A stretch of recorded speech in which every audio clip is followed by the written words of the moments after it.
Welcome, everybody. Thank you for joining us today. I'm Jennifer Pagano. I'm a member of the Consumer Insights team here at Mattson. And for those of you who have not attended one of our webinars before or are just simply not familiar with Mattson, we are a food and beverage innovation and strategy agency. So we've been in business for over 40 years, and we work with companies of all sizes. So from startups to food service operators and suppliers, we work with ingredient suppliers and large CPG companies. And what we do is we help them to create new food and beverage products and also to get them to market. So I'm very happy to be moderating this discussion today. We're going to talk about what's behind the booming growth in non-alcoholic beverages and in the consumers that are, the increasing number of consumers that are interested in drinking them. So this is a particular area of interest for me as I've spent the last couple decades working in the wine industry, studying wine consumers and beverage alcohol consumers. And I've been able to watch them as they get more and more interested in innovative products in the beverage alcohol industry. But now we can see that they are getting much more interested in the non-alcoholic alternatives to those alcoholic beverages. So there are so many choices out there for consumers, both alcoholic and non-alcoholic, and there's still plenty of opportunity. So we have a great group of panelists this morning. We have Jack Lormer, who is also with Mattson. He is a food scientist here and also a fermentation expert. He's going to take us through some of the science behind how these products are developed, what they're called, and some of the rules and regulations behind what makes them non-alcoholic. We have Marco Salazar, who is the CEO of the Adult Non-Alcoholic Beverage Association. He's going to talk about the mission of this new organization he's been heading up and the perspective on the increased market for non-alcoholic alternatives from his constituencies' perspective, which are the producers. And we also have Dale Stratton, who is the president of Wine Market Council and a consultant in the beverage alcohol industry, who's going to share the alcoholic industry's perspective and share some consumer data as well as some industry market data. So to kick it off, I want to first talk about why we chose this topic today and to share some recent work that Mattson's done to better understand consumers and their interest in non-alcoholic beverages. So as you know, January is top 10 list season. And so here at Mattson, we love to look at top 10 trends lists. We contribute to top 10 trends lists.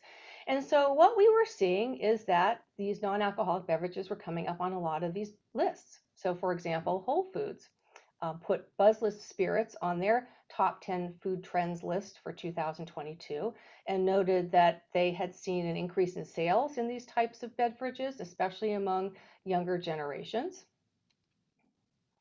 The Specialty Food Association mentioned de-alcoholized wine as part of the low and no alcohol trend.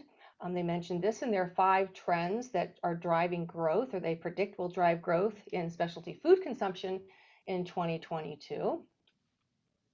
And Wine Enthusiast included low alcohol and no alcohol products in their top 10 drinks trends for 2022. So coupling this with this incredible growth we see in these types of products, this is a combination of Nielsen, IRI, and Impact Database sales data that shows for on-premise de-alcoholized beverages have been booming, especially between 2019 and 2020. And even though there's been a little bit of a slowdown in 2020, between 2020 and 2021, there's still a lot of growth. These are pretty impressive numbers, despite being on a small base. You know, this industry has gone from a $163 million industry to a $287 million industry in just a couple of years. So, you know, here at Mattson, we thought, wow, this is a really interesting category. And we wanted to learn more about that.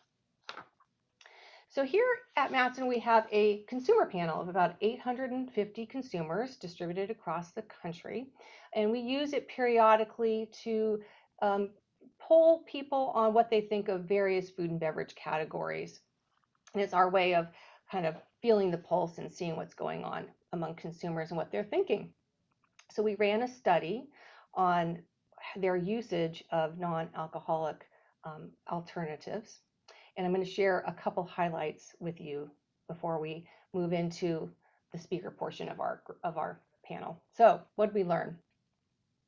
We first learned that wellness is a very important component in driving interest in these products. We asked respondents, most of the respondents in our survey were alcohol drinkers. They're the only alcohol drinkers took the whole survey, but we did have a few folks who did not drink, and so we asked them why they didn't drink, and we asked respondents who do drink if they are increasing, decreasing, or drinking about the same. So among respondents who do not drink and respondents who said they're drinking less alcohol, the number one reason for this is they don't think it's part of a healthy lifestyle. So wellness was very important to just under half of both teetotalers and those drinking less. Where there's a divergent is in the number two reason that these two groups of respondents aren't drinking. The first group, those who don't drink at all, it's because they don't like the taste. And that's something we've seen forever in the consumer research, that people who don't like the taste of alcohol, they don't drink it. Respondents that are drinking less, however, we're back to wellness. They don't really think it fits into their current diet or different ways that they've been changing the way they eat and the way that they drink. Back to the respondents who do drink alcohol, using an unaided, an open-ended question, we wanted to find out when are they reaching for these drinks. So we asked them to type in to our survey some situation where they had chosen a non-alcoholic alternative to alcohol. And most importantly, it's got to do with the aspects that could impair you. So people will choose a non-alcoholic alternative because they know they're going to be driving home. Or they have been drinking alcohol and they need to slow down. And the reasons they need to slow down could be that they need to drive home, or that they have a big day the next day and they want to be fresh for the next day. There was a significant group of respondents who talked about that healthy wellness reason. Again, they're cutting back on different aspects of sugar or carbs or fat, and they think of alcohol in that mix. And then there's also a large number of people who choose non-alcoholic alternatives because the occasion that they're going to be in, or the situation, there's other people who aren't drinking. They're either not drinking because they don't drink, or they shouldn't be drinking, or it's a kid-friendly event and they don't feel it's appropriate, or it's a work event, which is a big one. It's a work event and people want to be as professional as possible, or it's a daytime event and they don't happen to want to drink during the day. What are they reaching for? So the top drink that they're reaching for when they're choosing a non-alcoholic alternative is soda and water. There's the second tier of drinks that are either tea or coffee based, or sparkling water, fruit juice, those types of things. But what's really notable here is that these alcohol-free beer, wine, and spirits products are at the bottom. So we asked respondents in this question, which of these products have you consumed in the last 6 months? And you can see that about a quarter had tried or have consumed or tried alcohol-free beer or spirits, and even fewer had tried alcohol-free wine. So where do these non-alcoholic analogs come in? I designed a question to try to get out where the biggest opportunities would be for these particular types of drinks that are most similar to alcohol. And so the way I did that was I took a matrix question. Come on, Bill, there we go. Oops, sorry. And asked them about a series of different occasions. And they could answer this question in 3 ways. If you were going to choose a non-alcoholic beverage for this occasion, would you want it to be closest to an alcoholic beverage in style? Does it matter? Could it be any non-alcoholic beverage? Or is this a situation where you really would not choose a non-alcoholic beverage? And what stands out here is that interest, even though it's by a small margin, in are the occasions that are most alcohol kind of centric are the times when respondents would like to reach for something that's closest in style to an alcoholic beverage. Whereas if you look at the second column, over half of the respondents don't really care what the alcoholic beverage is when it comes to switching it up from an alcoholic beverage, and they need to slow down and they want to switch to a non-alcoholic beverage. When they're at an event, but they're really thinking about the next day, they don't want to drink a lot, or if they're driving, they could be drinking water or soda, it doesn't really matter. But it's really in that restaurant bar area where that's when they really want something where they can fit in, where they're drinking the same thing as other people who are drinking alcohol. What should these alternatives be called? We thought it would be interesting to find out what consumers thought. We had done a tasting here at Mattson of non-alcoholic spirits and beer and wine, and we thought that it would be interesting to know, since we could see all these different words that were on the labels of these products, de-alcoholized, alcohol-free, et cetera, what do consumers think would be the best way to express this type of beverage?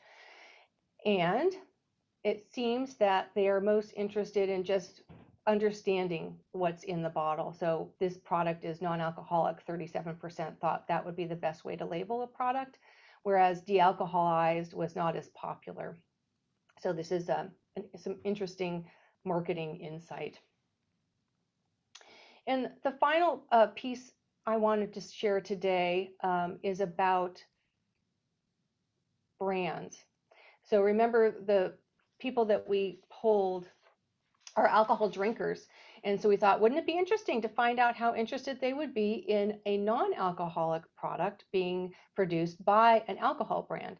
And there is a resounding yes among responders that they would be very or somewhat likely to purchase these types of products, which kind of goes back to something we say a lot at Mattson, that consumers really are comfortable when a product has one foot in the familiar. So there's lots of opportunities out there for lots of types of businesses to get involved in this industry. So I am now going to hand it over to Jack Lormer, who is a senior food scientist here at Mattson. Again, he is a fermentation expert. He has a food science degree from Davis, but what's unique about Jack is he also has a culinary degree. And so he is one of our product developers here that has a very wide view, and his superpower is that he can produce products that are scientifically sound but taste delicious. So Jack. Well, thank you. Let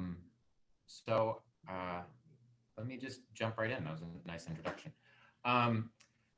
So I'll start with the terms that are used for non-alcoholic beverages. The broad term, as you can tell by the one I just used first, is non-alcoholic.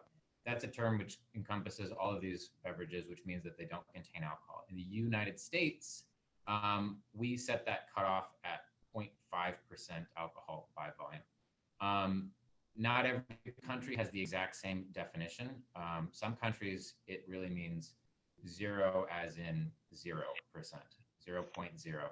And that's often referred to as 0.0, and sometimes 0.0 can refer to 0.05, but that's very, very little alcohol.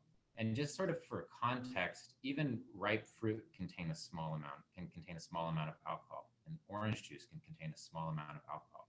But for a beverage that's saying non-alcoholic, it's really supposed to be below 0.5, and in some countries, 0. So no alcohol and alcohol-free are not federally defined terms in the US, but they're generally understood to mean 0. If you say it doesn't have something, you generally have to kind of be able to prove that if asked. In the UK, it's a defined term, and no alcohol and alcohol-free means 0.05. So when a product says it's de-alcoholized, that's sort of within non-alcoholic, and it means that there was alcohol in the product, and then that alcohol was removed. So not all alcoholic beverages ever had alcohol to begin with, and that's a lot of what I'm going to actually be talking about moving forward. So you want to advance? So you see if there's really two broad processes for making non-alcoholic beverages. Approach A is that dealcoholization process, where you start with an alcoholic beverage and then you have to remove the alcohol from it. You see that the most for beers and wines, but it could be applied to some other approaches. It could be applied to other beverages as well, but that's really where you see it most often. You see that as dealcoholized beer and dealcoholized wine. So they might just be labeled as non-alcoholic beer or non-alcoholic wine. Approach B is to create the taste and sensory experience of an alcoholic beverage without an alcoholic fermentation. So that can be done with wine and beer as well. You definitely see it a lot more with spirits and mocktails and in other categories, if you want to advance. So those are the two processes that I want to talk through. I want to start with approach A, and then I want to talk through approach B. But before I get into approach A, it's good to just have a really broad picture look at what the basic reaction of alcohol production is so that we can talk about what we're trying to remove. So for the simplest form of a fermentation, for an alcoholic fermentation, was we have some sugar source that is converted by yeast into ethanol, which is your alcohol and CO2. So in a beer, you'd be getting your sugars from grains. In a wine, you'd be getting your sugars from grapes. It goes on and on. Cider, you'd be getting it from apples if you advance. But that's a really over simplification. Can you advance, Jennifer? Because the yeast is not just producing ethanol. It's producing a lot of other things. It's producing all of the flavors that come along for the ride. So if it were just as simple as producing ethanol and then removing the ethanol, then you wouldn't be missing all of the flavors. You wouldn't be missing all of the character. But there's a lot that happens in that conversion besides just the broad strokes, which show up as ethanol and CO2. So the goal for especially approach A is to figure out how to keep a lot of that character that shows up through a fermentation while just eliminating the ethanol component. If you advance. The thing is, both the alcohol and the aroma are volatile. So the aroma is even more volatile than the alcohol. That's why when you smell something, that aroma component, it actually is so volatile, it's jumping out of the glass and it's getting into your nose. So processes that remove alcohol, they tend to also want to strip out the aroma. So trying to remove a volatile component while retaining a more volatile component is problematic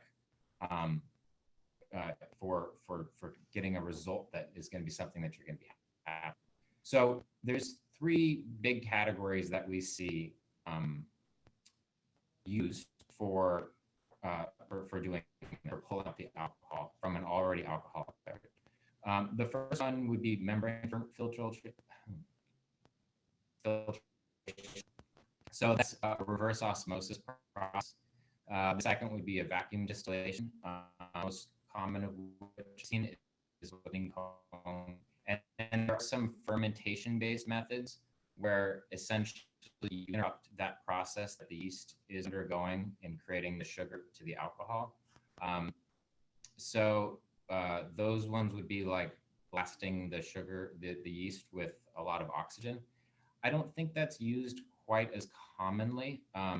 It's maybe used to a lesser extent, but the general process that most producers would use would be either the reverse osmosis or the vacuum distillation. So on the right here, you can see the process that's used for a reverse osmosis. So essentially, there's a semi-permeable membrane where the alcohol and some of the water can pass through, but it retains most of the other parts of the wine. That alcohol then runs through a distillation system. The alcohol is removed, and then the water is sent back, and it happens in a circular fashion until a substantial portion of the alcohol has been removed. If you want to advance, I'm going to show an example, a spinning cone process. Hold on a second. Something seems to be. Here we go. No problem. So this is the spinning cone process. And this is a process that I've seen more and more producers talk about using. And so I'm going to go into a little bit more detail on this one. The main thing to understand, this is a distillation process, which is the same. A distillation process is the same way you concentrate alcohol when you're trying to produce spirits. But in this case, what we're trying to do is we're trying to remove the alcohol and keep the portion that would usually be the other stream in the distillation process. So if you want to advance some details of the spinning cone. So the main idea with the spinning cone column is, since alcohol and aroma are quite volatile, what you do is you pump a vapor, which is generally steam, through one direction while the liquid passes through another. You spread the liquid into a very thin film because transfer happens at the interface between liquids and gas. So you essentially spread out the liquid into a very thin film. You pass a vapor through it. You capture the vapor on the other end, and it's going to carry with it the alcohol and the aroma. So if you do it like I'm outlining, where if you advance, sorry, one more. If you were to pass it through, sorry, these are slides which I was lucky enough to get from Flavor Tech, who is the main producer of spinning cone columns. What these are showing is that the spinning cone, it spreads the liquid into a very thin, so that you don't have to expose the liquid to a lot of heat abuse, oxygen abuse, or temperature abuse, which are really the main factors in degrading the quality of most products, but especially beer and wine and alcoholic beverages. So if you advance one more. So what happens when you pass through this system is the first pass you would run through, if you just ran it through and pulled out all the alcohol in the first pass, you would also strip out all of the aroma, and those things would be in one bottle and they'd be separate. One more slide, please. All right, let me go through it in detail a little bit more here. So the first thing with approach A is you have to make wine. So you take grapes, you press them into grape juice, you apply yeast, you have wine. That's the really broad process, which I'm sure will be offensive to most winemakers, but that's the really broad strokes. The next thing we have to do is we have to pull that alcohol out of the wine. So what you would do with a spinning cone column is you would pass the wine through the column once, and you do it at a lower temperature where you leave the alcohol behind in the wine, but you just pull off the aroma. What that gives you is a de-aromatized wine, and you have the aroma separate. You then can pass that same de-aromatized wine through the column a second time. And what you have at that point is a then de-aromatized and de-alcoholized wine. And you've separated now the aroma, the alcohol, and everything else.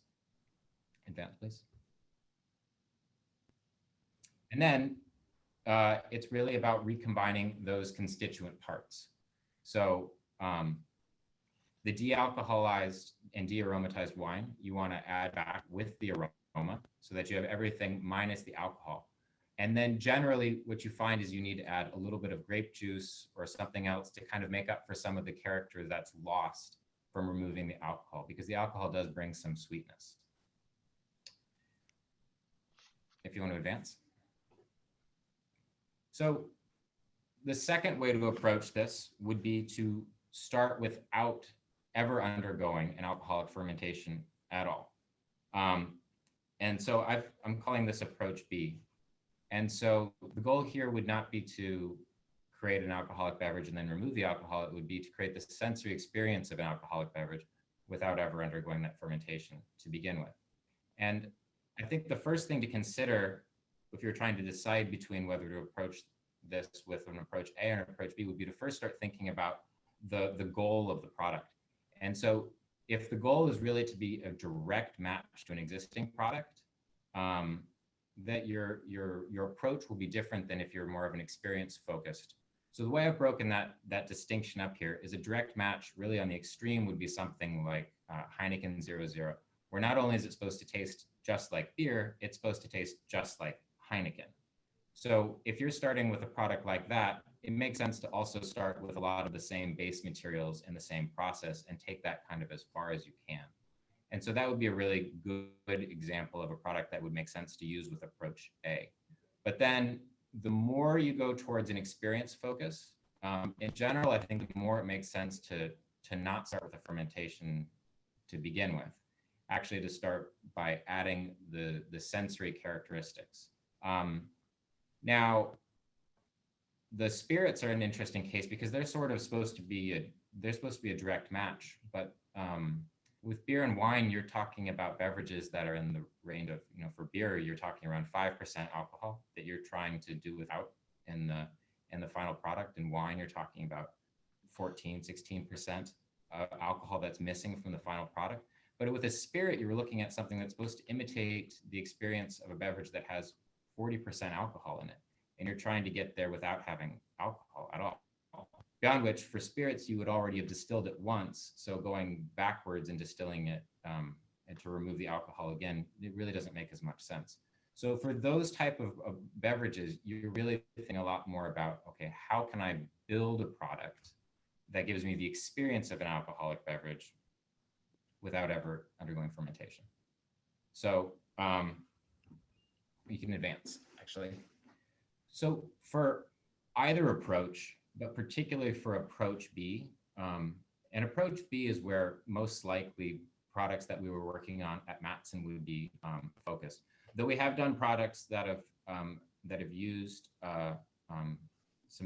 the other approach A. But for approach B in particular, one of the first things to do would be to start looking at what products are on the market and sort of start to dissect them and try and figure out why did one product work and why did one product not work. And you often learn a lot by ones that don't work, because you can see a lot of the things that other developers were thinking about, and maybe they were on the right track, but the execution is a little off, or maybe that they were really on the wrong track on something that you thought might be a good idea. So I'll give you some examples of those. But the first thing to look through would be, we would taste these things, and we would pay attention to, primary taste: sweet, sour, bitter, umami, salt. Now, those don't all show up quite as much in alcoholic beverages. Like particularly umami is not that relevant. Salt, generally probably not so important. But texture is, aroma certainly is.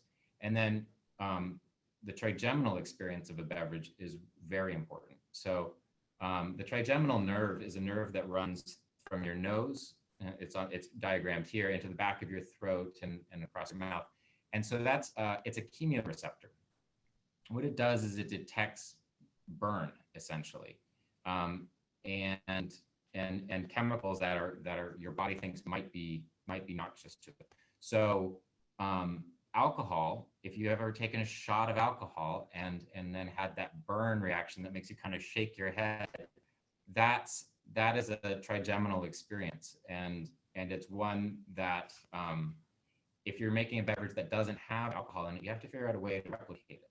So in looking at products that are successful and unsuccessful, might be certain things that jump out at you. So the thing that jumps out to me from having tasted a number of these is that beers tend to work pretty well as non-alcoholic beverages. And while a lot of the other non-alcoholic beverages are quite successful, I think they have a steeper hill to climb, because there's more process steps in making beer that you get to keep in place of a non-alcoholic version. So a huge one there is carbonation, because carbonation signals a trigeminal experience, and it gives you a burn at the back of your throat when you take a long drink of beer. And wine doesn't have that carbonation in general. Obviously, champagnes do, but in general, beer has a carbonation effect, which, though it's not an alcohol sensation, it tells your brain in some ways that there is a similar reaction going on.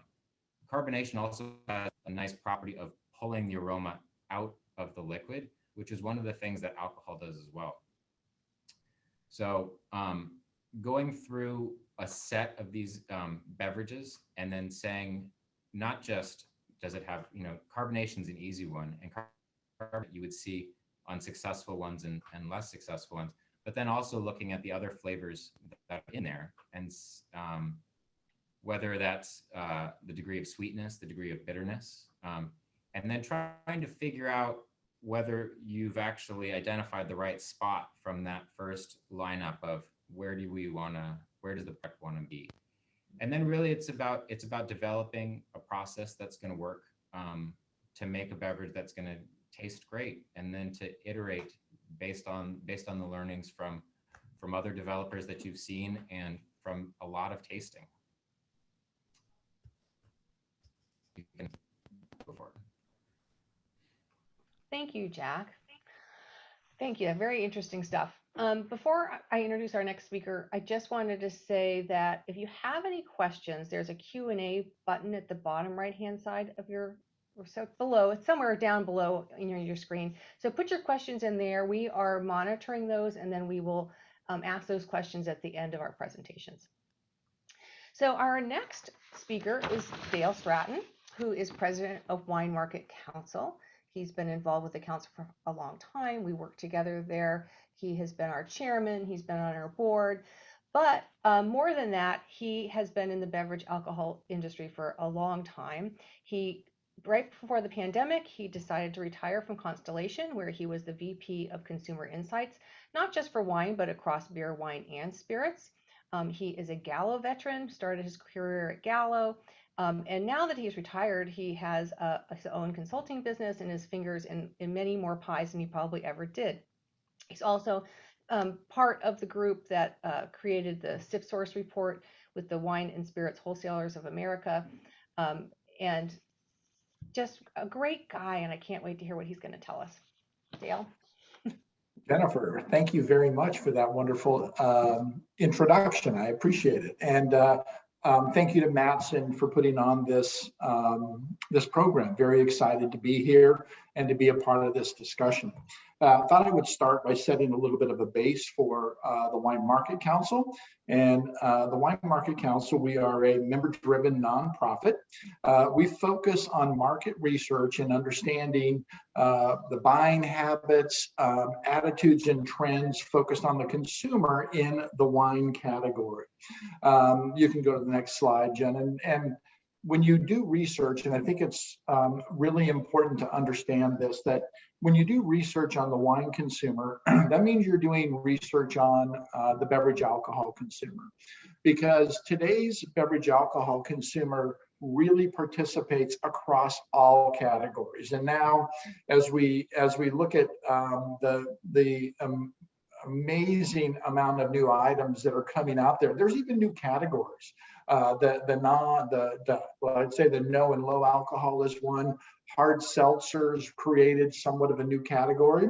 But this slide is from our segmentation study. We do a benchmark segmentation study every 2 years on understanding the consumer.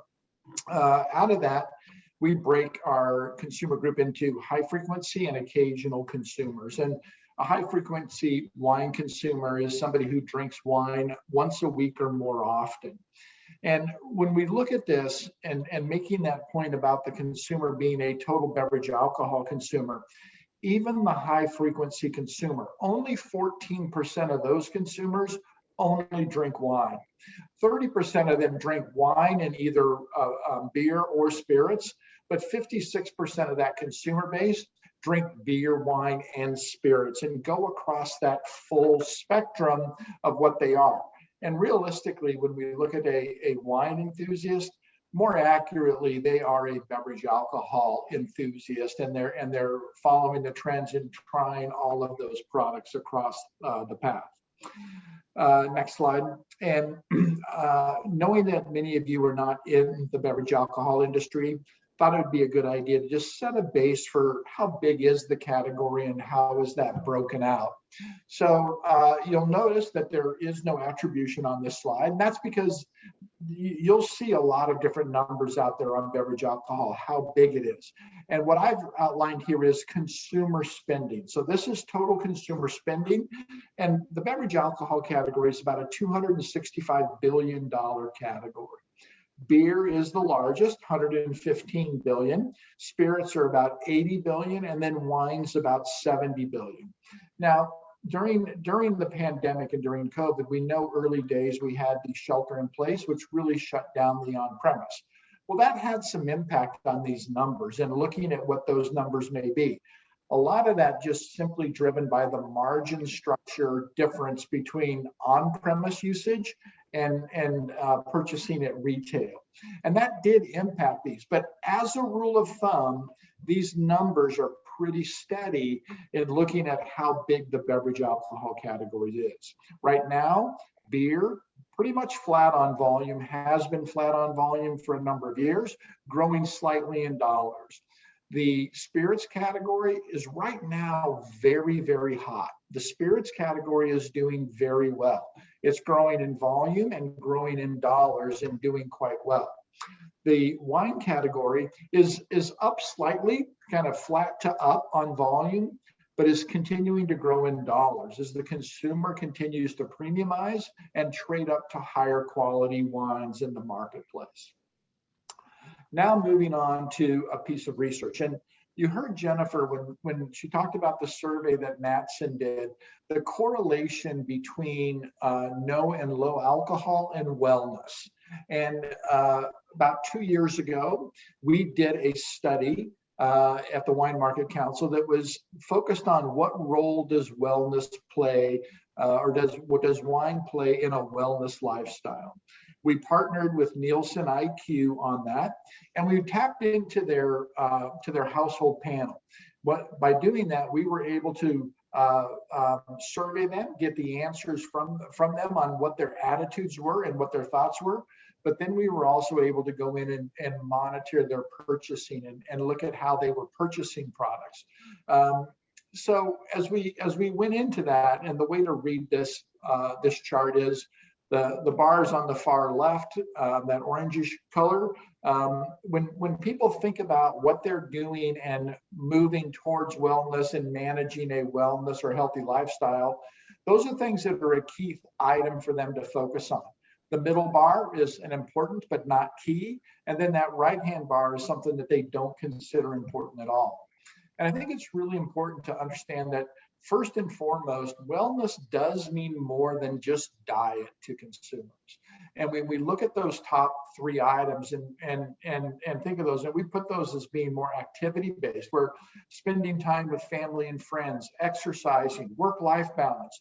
Those are really, really important to those healthy lifestyle choices. Then the second bucket is really about diet concerns. And, you know, the big three will always come out on these, right? Sugar, calories, and carbs. Those three generally tend to rise to the top, but we also saw very much people focusing on avoiding food and drink with artificial ingredients in them. And then when it comes down to alcohol, and when we look at this, and the 28% of the consumer said a key thing that they focus on is moderating the amount of alcohol that they consume, and another 54% said it's important but not key. So this moderating alcohol is definitely something that is prevalent in managing a wellness and a healthy lifestyle. And certainly all of us in the beverage alcohol industry are aware of this, and it's top of mind for what we're doing and how we're approaching the business. Next slide.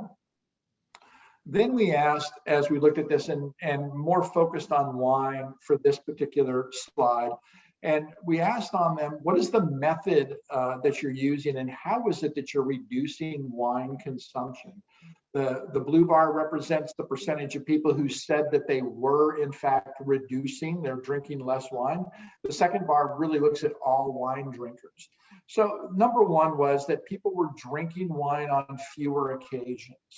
And that's something that we see happening, right? But this myriad of choice that is out there, the consumer is more specific on occasions and choosing the beverages that they consume for those occasions.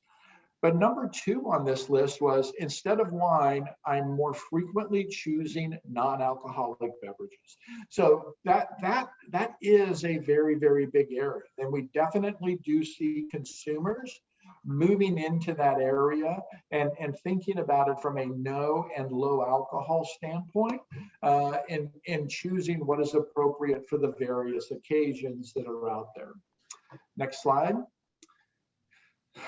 The next slide really looks at when we talked about what are the reasons for not drinking for those people who didn't drink wine. And Jennifer hit it when she talked about that other one, right? People, we buy and we consume the products that we do because we like the way it tastes. So the number one reason that people were not moving in there, not consuming wine, is that they just didn't like the way that it tastes. And that's something that has been very, very long standing in the wine industry. The number three thing that's down there that is people find it hard to choose. That's another barrier that we've always had in the wine industry. And then those lighter colored bars, as you look at it, those are more wellness related items. But we always have to keep in mind that taste is a huge barrier, and that if you don't cross that, and if you don't hit that taste barrier and solve that for the consumer, it's going to be difficult to really sell them product a second time. Next slide. On the right-hand side, we asked the question, and when we did this, and there still is that, for those of you familiar or not familiar, I guess, with the hard seltzer category. Hard seltzer category is a category that really in about a 5-year period went from conception to having about 10% of the beer business and occupying 10% of that malt beverage.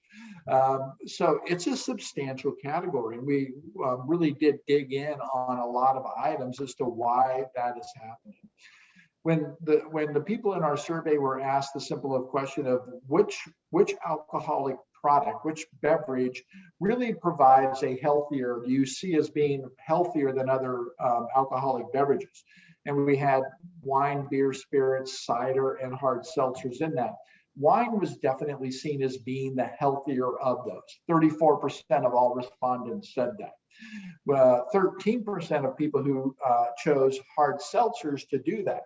Interestingly, when you broke that down and you looked at calories, carbs, and sugar, hard seltzers went very, very high. So the consumer definitely understands that proposition for them, but they don't necessarily see the beverage as an overall healthier beverage. On the left-hand side, this is a slide. This is data, and Jennifer talked about this, and this is for the wine category. And you can see the attributes listed there that are on the label. And there is very, very big growth. And it is, the consumer is moving into these products, and they're definitely interested in the no and low in these other areas. However, small base. They really remain off of that small base. Will be interesting for us to all see how that grows and where that growth takes the category. Next slide. Then the last thing that I just wanted to bring up was, and as we think about changing attitudes, and I do think this move to no and low is a change in attitude that we're seeing amongst consumers. We really do also, though, have to think back and realize that there's a changing face of America, and that the demographics in this country are changing pretty rapidly. And we just recently finished a study with a company called Ethnifacts, and we were really looking into through a lens of ethnicity, what's happening in the alcoholic beverage category, and what products are being chosen and what products are not being chosen. But as we look forward, and this is from Ethnifacts based on the most recently finished census, that we see these huge growth rates in Hispanic, African American, and Asian populations, where we see the non-Hispanic white population is going to continue to shrink and become less and less important. And translating that, next slide, Jennifer, if I could, is what does that really mean from a effective buying power stance? And so pretty simple math that our friends at Ethnifacts did here, calculated the average life expectancy for the various ethnic groups. What's the current median age? Do the math there, and that gives you years of effective buying power for the average consumer. And you can see that the non-Hispanic white, really just under 37 years of effective buying power, where African Americans have over 42, Asian Americans 52, and Hispanics 56 and a half years of effective buying power. So when we think about the consumer base and the changing face of America, it's really, really important that you're taking this into consideration as you start to build those products and move forward with the products that you bring to market, that you have an understanding of what it means for these various groups.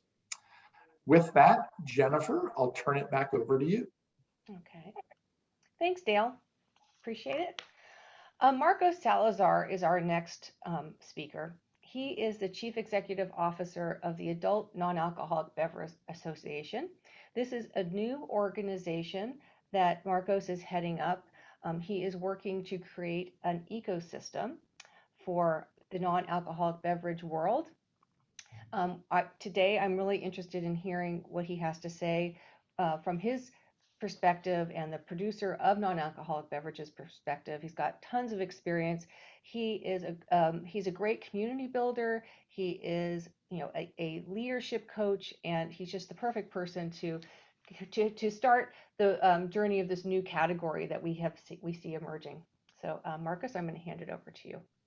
Great. Thank you so much, Jennifer. Thank you, Mattson, and cheers to everybody who is joining. I'm drinking a delicious non-alcoholic gin and tonic. It's probably 11:46 in the morning, and I'm able to do this because it's 0% alcohol. So thank you all for joining. Go ahead, next slide. So yes, as Jennifer shared, my name is Marco Salazar, and I'm the CEO of the Adult Non-Alcoholic Beverage Association. And our mission is to promote, protect, and grow the adult non-alcoholic beverage industry.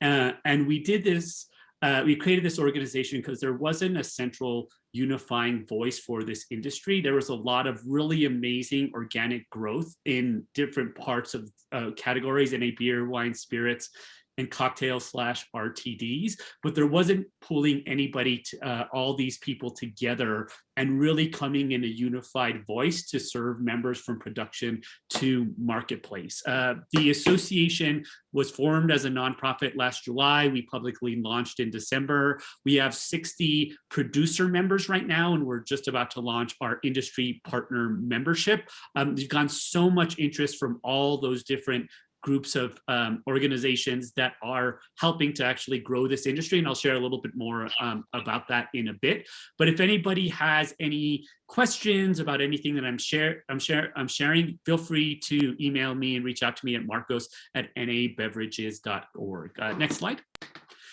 So what I wanted to do is I kind of wanted to just frame this overall industry and this overall category. Actually, and really think about it as my mission is to really build out the ecosystem of this entire category. So right now our membership is focused, and what we've been doing is recruiting and organizing producers. But with the launch of our industry partners, which includes distributors, wholesalers, retailers, anybody in the production of non-alcoholic beverages, from ingredients folks to canning, packaging, to non-alcoholic bottle shops, to service providers, to restaurants and bars and other industries.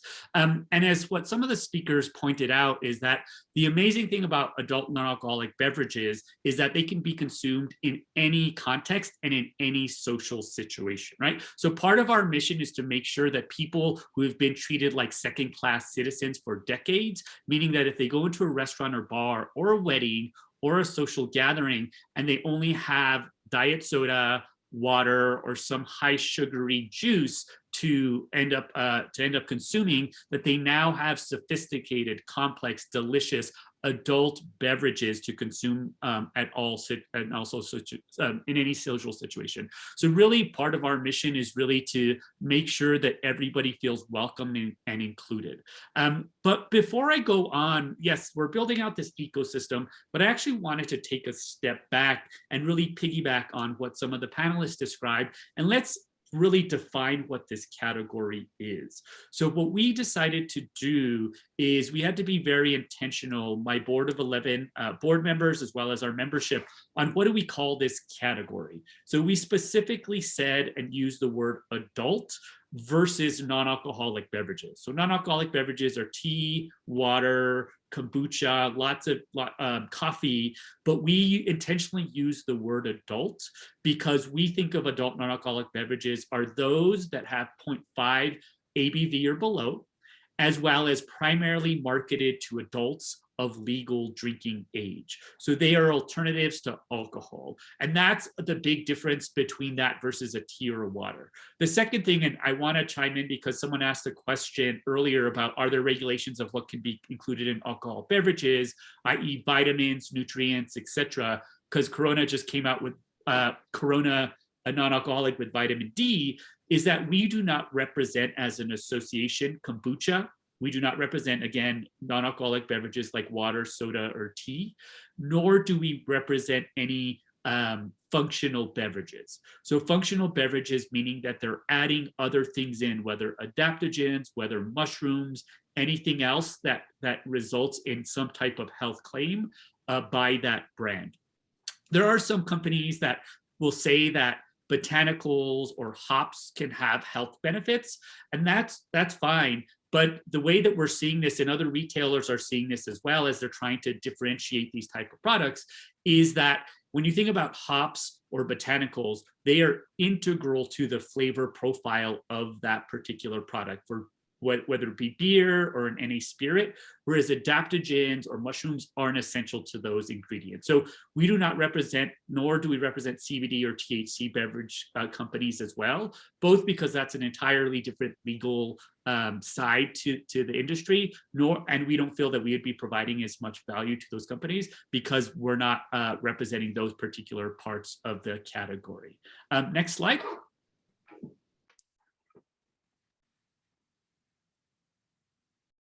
And it might take a little bit of a while to. So I'm sorry, I'm having a little problem with my forwarding. No problem. There we go. Perfect. Thank you. And then I also wanted to share this. This is recently from a retail brand in the Northeast called Town and Country. And we are working with retailers to help figure out, how do you define this category? Where do you put it in the store? How do you speak to it? How do you market it to consumers?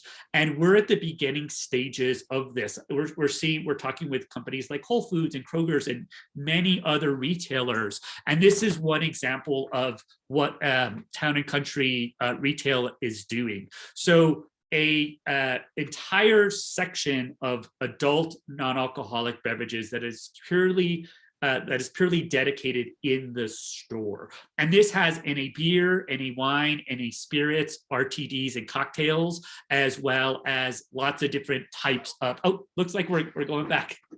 No problem. So I think retailers are going to start. You're going to start seeing this as well. One of the things that we can talk to if anybody has any questions is that there is some interesting data. And what we want to do is really take a data-driven approach to help retailers really grow this category, but also grow their revenue. Is that in some case, in very much it makes sense to have its own dedicated area in the store.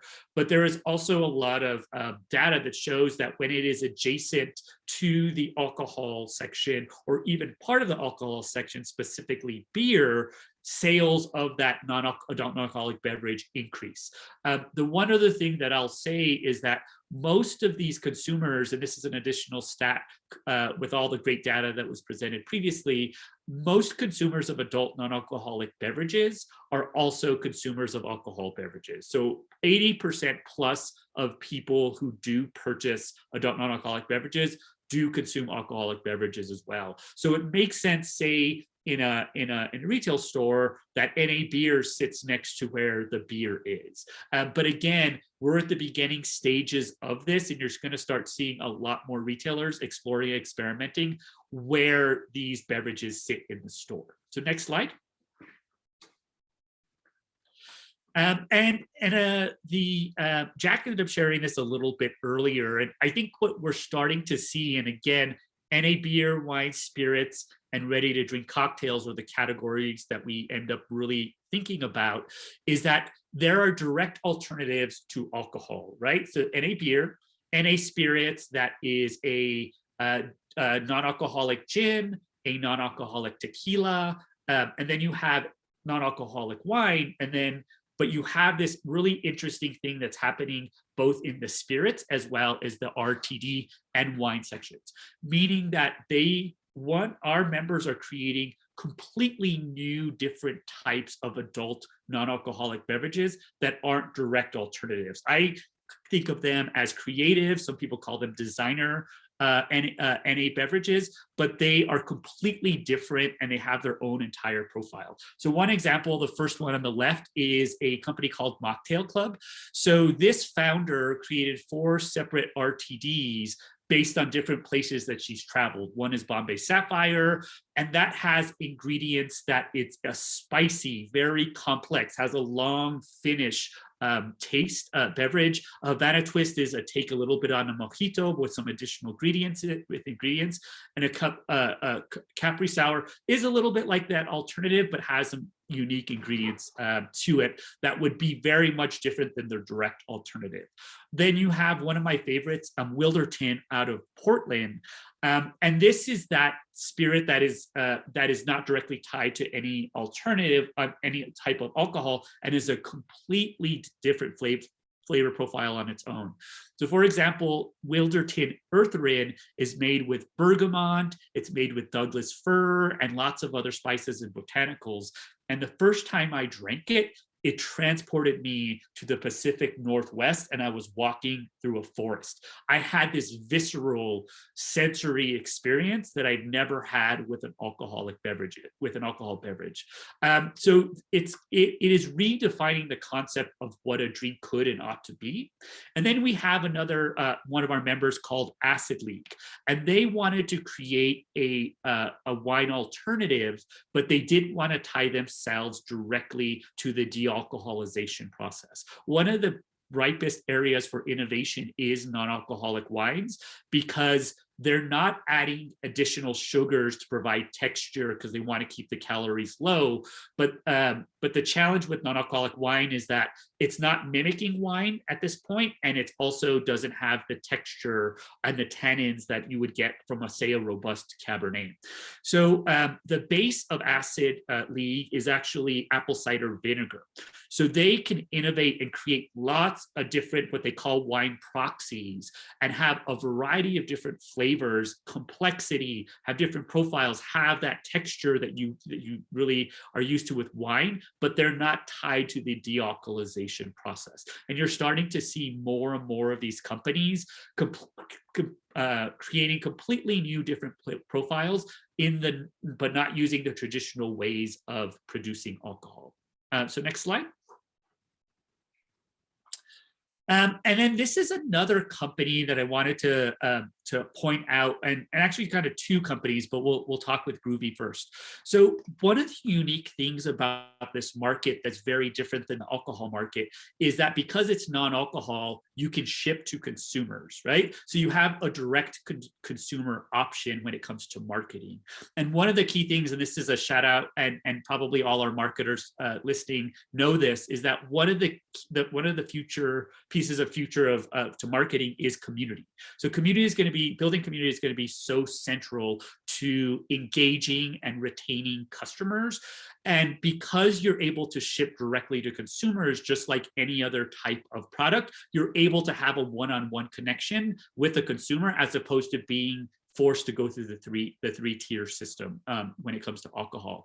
So as a result, you can have this one-on-one or one-to-many conversation and build up trust and brand loyalty with your customers in the adult non-alcoholic beverage space. So what Groovy has done is that Groovy is primarily a beer, and then they have some of the best rosé and prosecco, non-alcoholic rosé and prosecco out there. But they wanted to produce a wine. So what they did is they worked with a third party to produce the actual liquid, and then what they did is they created a small limited batch, sold out in a very short period of time to their community via an email marketing and social media campaign. But it was limited batch, and then when they shipped it, they ended up creating a really great engagement campaign to get surveys, feedback, focus group on what consumers liked and didn't like, and then very quickly prototyped another version. And they just came out with their second version, and then they're going to come out with their third version. So you can iterate to perfection when it comes to these adult non-alcoholic beverages very, very quickly to produce a really, really good product. Athletic Brewing, the number one NA beer company in the US and quite possibly the world, does this as well. So they have a core set of beers. This is kind of one of them right now, which is their cerveza, which tastes exactly like a Corona. But through part of their membership, what they also do is through their subscription model is that they have test batches of pilot beers. So they have lots of brewers that they give the freedom to be able to just kind of experiment and test with different ingredients. They brew the beer and then they ship out a limited batch, get feedback. And for those that are able, or for those that are really successful, they will put those into full production. But they're able to engage with the community, get feedback, iterate, produce another batch, and so on, so that they can produce a really delicious tasting beer in a very short period of time. I think last year they produced, I think 45 or 46 different styles of non-alcoholic beer through this process. And then it's great from a community building standpoint, because so their subscribers, their monthly subscribers, are the ones that get to be in the know and get to have the first taste of these new adult non-alcoholic beverages. So I think this is going to be one of the ways in which non-alcoholic beverages have an advantage over alcohol beverages, is through this direct-to-consumer model. Go to next slide. I don't know if that's my last slide. Yes, so that's my last slide.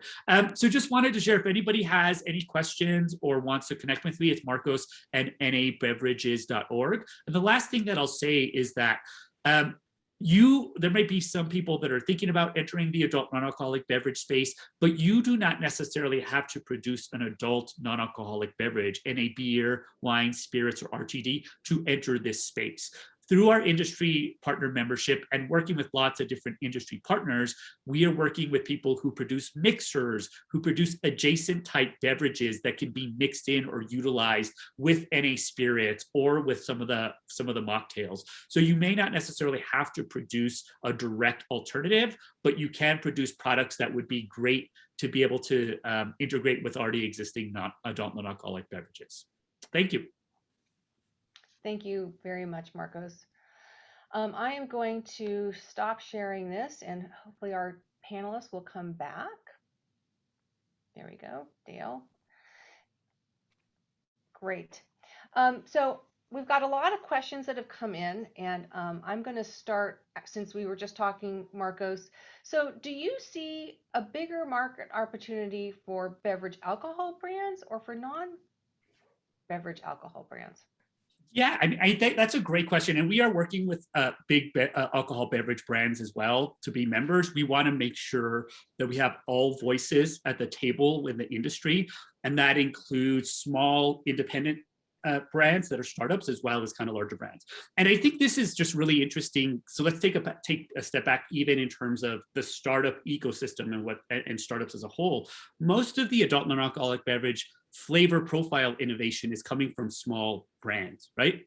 But and I think you may have been the one that mentioned this, is that, but people are comfortable with something that's familiar. So when Guinness 0.0 came out, it was just this huge hubbub because people are familiar with Guinness, and it's very similar to what they had been drinking previously. So there is a huge opportunity for large alcohol beverage companies, both in terms of making non-alcoholic versions of their products. But I think you're also going to start seeing some consolidation over the next few years to innovate by bringing in and purchasing recent startups. Yeah. Dale, do you want to speak to that? I mean, the alcohol industry has reacted to all of this, all these small companies coming in, all this interest amongst consumers. Many decades ago, I would think that the industry would be scared, but they don't seem scared. So can you speak to that? Yeah, and I think that you do have a lot of the bigger players in the beverage alcohol category that are investing in the brands, the startup brands, and bringing them along and helping them get their route to market solved and moving them through. I think that, you know, when you think about just what's the bigger opportunity, certainly the beverage alcohol category is just so big, right? And there's so much space there. Fast growth and flexibility in that low and no alcohol area, I think really does have big opportunity for somebody to come in and maybe consolidate some of that. And I think, you know, for Marcos, he and his organization, they're focused on no, I believe, where to me, there is this middle ground that is low. And that where we're seeing a lot of success is in that low reduced. And again, the wine category, that comes with the other benefits of it's lower alcohol, but it's also lower sugar. And by the way, it's lower calories. And it's the other boxes that the consumer is looking to tick in a wellness lifestyle. So I think that area also has a very big opportunity, especially in the wine category. Maybe in spirits, beer, probably not as much on the low side, just because its starting base is so much lower from an alcohol level standpoint. Yeah, the one thing that I'd like to kind of chime in, yes and no. I think the thing is, yes, we are focused on non-alcoholic beverages, so 0.5 ABV or below. We're starting to see this in some, we're about to launch an ANBA UK, EU as well. And the low is very confusing for consumers. It makes sense a little bit in the wine space more so, but consumers are very confused on what they're getting and that whether it's healthy or not. And I think we can have kind of debates around that. I mean, lower alcohol in general is healthier, but the reason why we are not representing kind of low and focusing on the no is to consumers. Does that mean 2%? Does that mean 3% or 4%? So it's very confusing for consumers. Whereas if it's non-alcoholic, people know they're getting 0.5 ABV or below. So we're having conversations with some of those companies that produce both, and they're starting to see less sales and confusion with the low aspect. I think what's interesting about the wine industry is that there are wines that are low naturally, Vino Verdes and other wines that are just naturally lower, Rieslings. There's a lot of wines like that. So, question for you, Dale. You've got wine producers that are already producing low, but what does low to you? What do you think some of the newer wines on the market that are saying that they're low, what percentage are they? Yeah, generally speaking, I believe that we're seeing most people come in there around 8%. You know, Jack pointed out that, you know, the sweet spot really for most wines is going to be, depending on red, white, somewhere in that 12 to 16% is where you're going to see. And I do think that yeah, it's about 8% is what I'm seeing most of those wines come in at. Yeah, and I think, Dale, I think what's really fascinating is that those lows probably still, and you can let me know, probably still have some of that kind of body and texture that like no just simply doesn't. So I think that from a wine standpoint is a very good option for consumers if they're looking to reduce their alcohol intake. Yeah, and I think that's it, right? You're still getting some of that alcohol, so you're getting that. But I do think they're also leading with the and talking about number of calories, grams of sugar. It's those other elements, and you know, the wellness and healthy is in the eyes of the consumer, in the eyes of the beholder, right? What is healthy and what is not. So, and I do think there is this, you know, and some people are using term better for you as opposed to healthy, and you know, within the beverage alcohol category, very tight restrictions on what you can advertise and how you can speak to the consumer about what your claims are. And that's another area that is a little bit difficult for the lower alcohol places, is that some things you just can't say to consumers. And then what about taste? I mean, a wine, you know, some of the non-alcoholic, de-alcoholized wines don't taste very good. And some of the lower, how do those lower wines taste when it comes to comparing it to, for wine drinkers at least, or other alcohol drinkers, how are they going to react to that? Yeah, and I think you, Marcos hit it there, right there. You're by keeping some of that alcohol, you're able to keep some of that flavor in there, and you're able to keep some of that taste in there. And the other thing, right? I think we also have to. Right now, this is a very hot category, but it's not new, right? That non-alcoholic wine has been around for as long as I've been in the area, right? And certainly Sutter Home Frey does an extremely good job. I think that's the largest non-alcoholic wine, does very, very well. Non-alcoholic beer is, O'Doul's has been around for a very, very long time. It's just that now I think there's a consumer movement that is looking more towards it, and there's so much innovation on what people are doing to make the category more interesting and bringing more flavor into it. Because that's the key element, is hitting that flavor profile that consumers like. And I know, Jack, in his discussion around that carbonation and alcohol triggering the same response, I think is really important. And one that we know that there's an attraction there on that combination of carbonation in replacement of perhaps alcohol. Yeah, I think that from a production standpoint and from a development standpoint, the difference between low and no alcohol is really quite dramatic. And in my mind, I think it's one of those things where you get diminishing returns the farther you bring it down. It becomes more difficult every percentage you bring it down. And so actually, once you go from 0.5 to 0.05 or to 0.0, just plain zero, that's very challenging if you started, especially from an alcoholic base. So you may be able to use a spinning cone column to bring yourself down to 0.5% pretty easily. But if you really have to be at 0.0, no alcohol whatsoever, that comes into a whole other realm of processing that you need to do to get that last little bit out.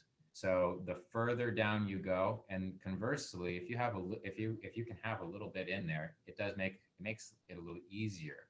But the categorization of it changes. Once you get past 0.5 in the US, it's a different category.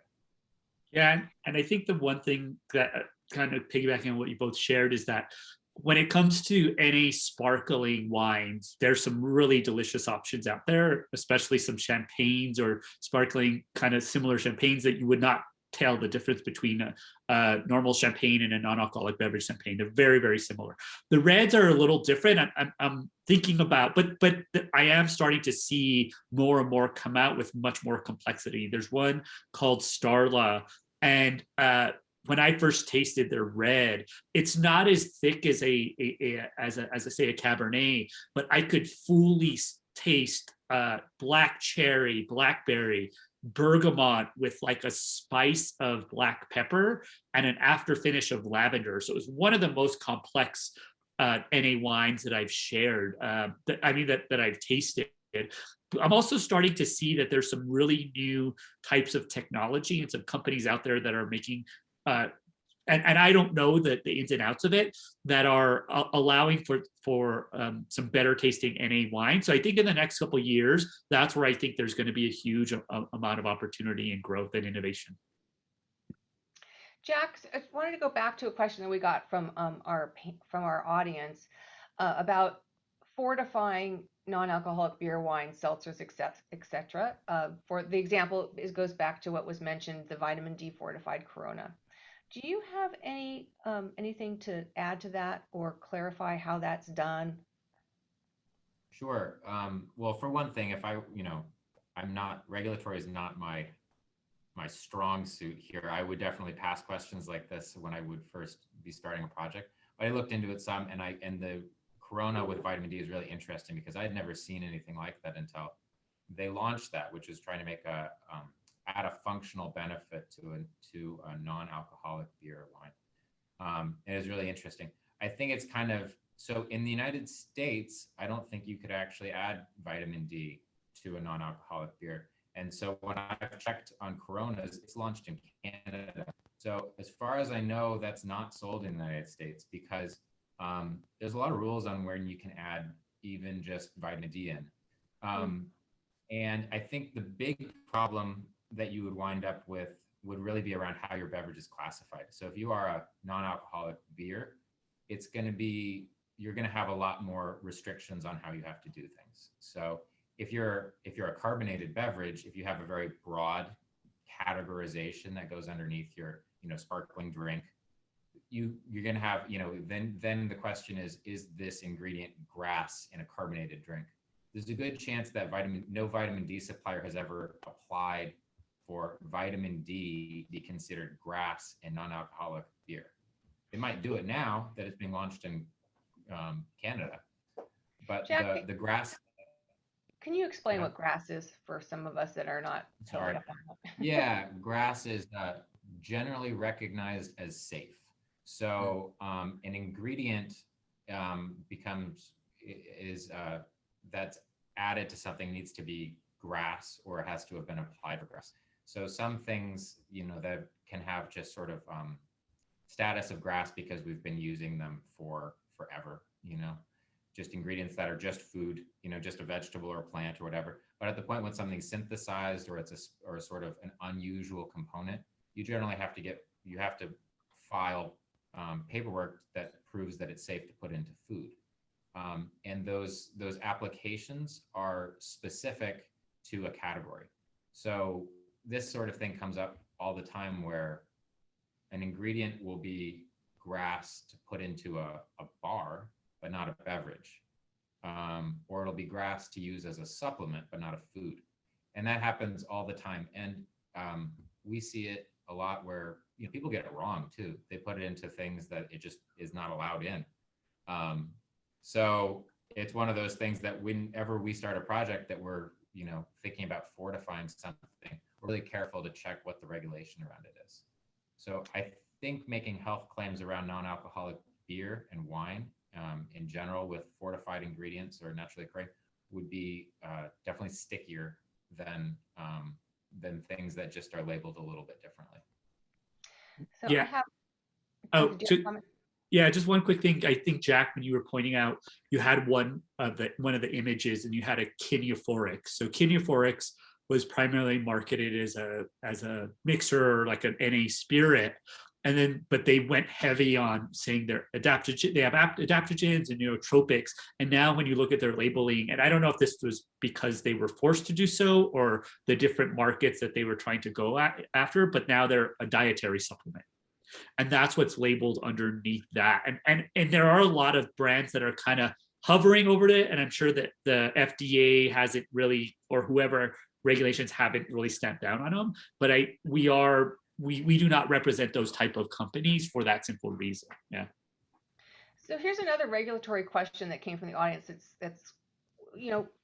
Do NAs need to work with the TTB, or where do they come under the umbrella of TTB or FDA when it comes to regulating if they're 0.05% or under?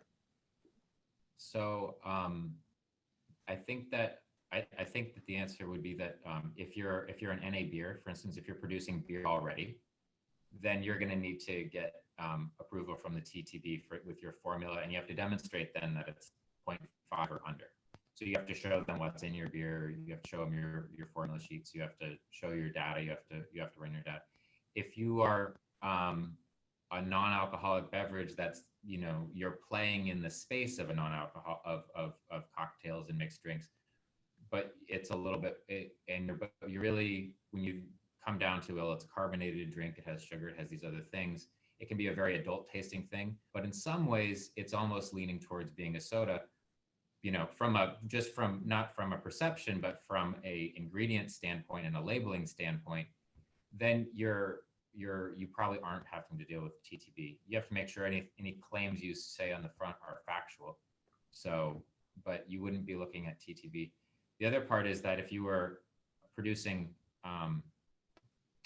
alcoholic beer, if you had a brewery and you were removing alcohol, you actually potentially have to account for a distiller's license. You have to have a distiller's license because you're removing hard spirit that then you have to find a use for and account for, because the TTB wants to know where every single alcohol gallon went because they're concerned about tax. Let's turn to a business question. Dale talked a little bit about margins. Do you think, Marcos or Dale, do you think that alcohol alternative beverage can charge more than regular everyday beverages? When you say everyday beverages, are you saying everyday alcohol beverages? Everyday non-alcoholic beverages. Like a water or tea or? Yeah. Yeah, I mean, I think I think the thing that's been interesting to see this space is, and I'll do this both from the producer side as well as the consumer side. So you'll see a lot of spirits and a lot of brands actually trying to brand themselves as premium products. So that's first and foremost. I think that's happening. We haven't seen some of the low cost non-alcoholic spirits, et cetera, that might come about from larger alcohol companies that make non-alcoholic versions. But the reality is, and Jack, you can let me know about this as well, it oftentimes takes more time, energy, and effort to make a good tasting non-alcoholic beverage than an alcohol beverage. The alcohol is the cheap part, right? It does provide flavor and a number of other things, but I think consumers have falsely assumed that alcohol equals value, and that's not the case. So in order to, because alcohol is such an amazing one killer of all kinds of things, including bacteria and other microbes, but also such a important part of carrying flavor through the beverage.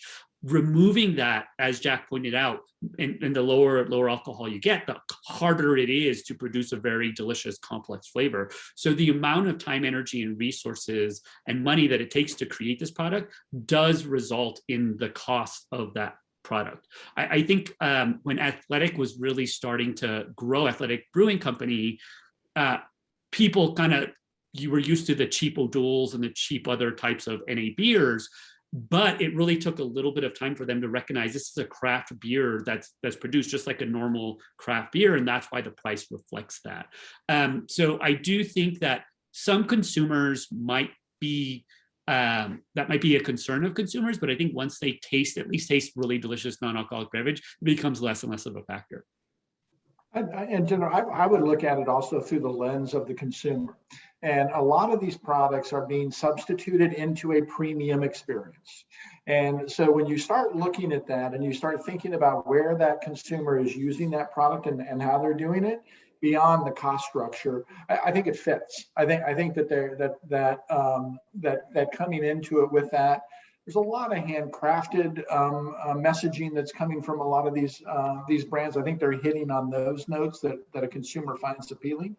So I don't think it's a huge barrier for the consumer to be spending the same amount for the non-alcoholic product as they would for the alcoholic-based product in that situation.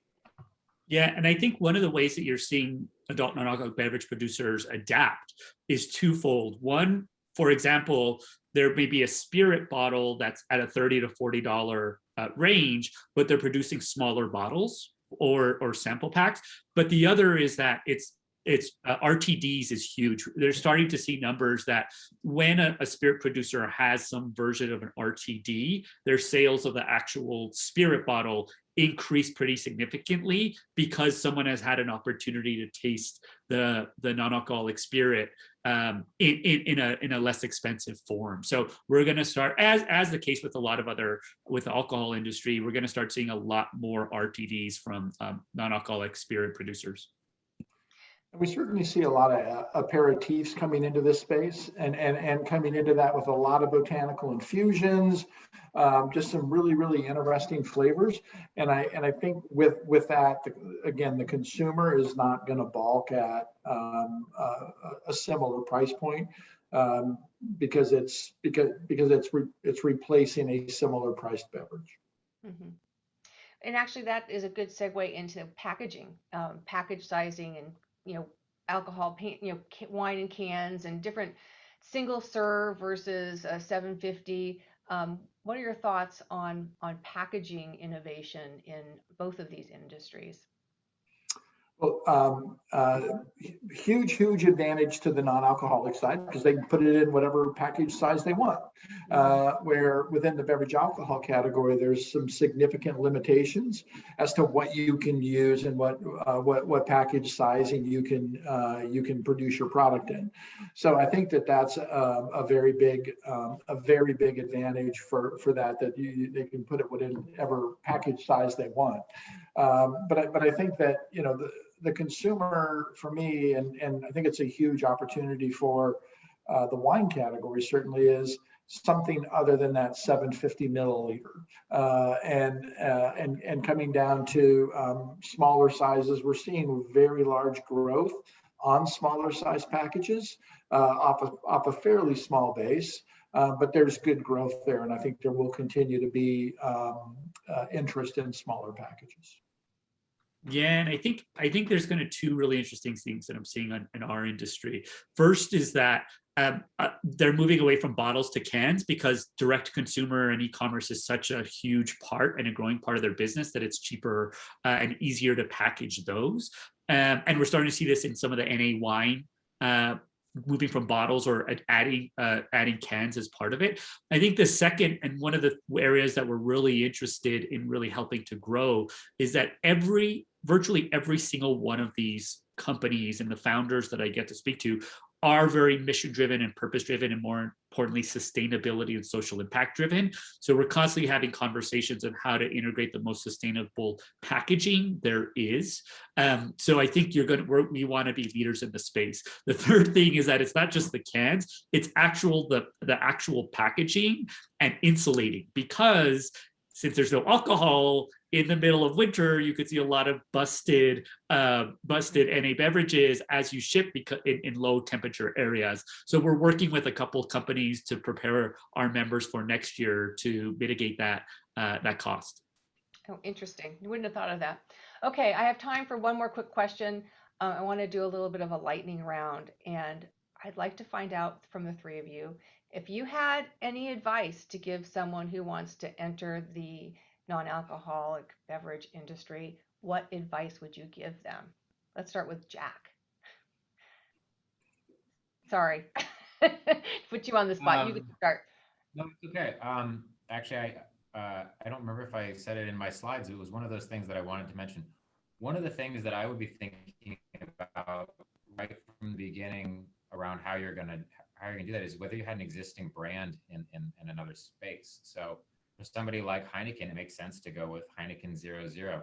If you were starting without that process and that equipment in place and that capital to already be making wine, already be making beer, I would be thinking a lot more about trying to be in a space that's a little bit more in the realm of making alcohol, rather than I wouldn't suggest going right into non-alcoholic wine if you didn't already have a vineyard, because you have to start with a good quality wine if you're going to make a good quality non-alcoholic wine, because you're going to be pulling things out of it. It's going to be, it's a difficult process. So, my suggestion would be to really start by looking at where you are as a brand and as a company before you start. Okay. Dale? I would, of course, start with know your consumer. Go do consumer research and understand the consumer. Define your target, and then make sure that you understand how you're going to go win an occasion. What are those occasions that you're going to be able to win, and build a program to go win that occasion and battle there. And I think relying on research is a really important thing, and understanding that.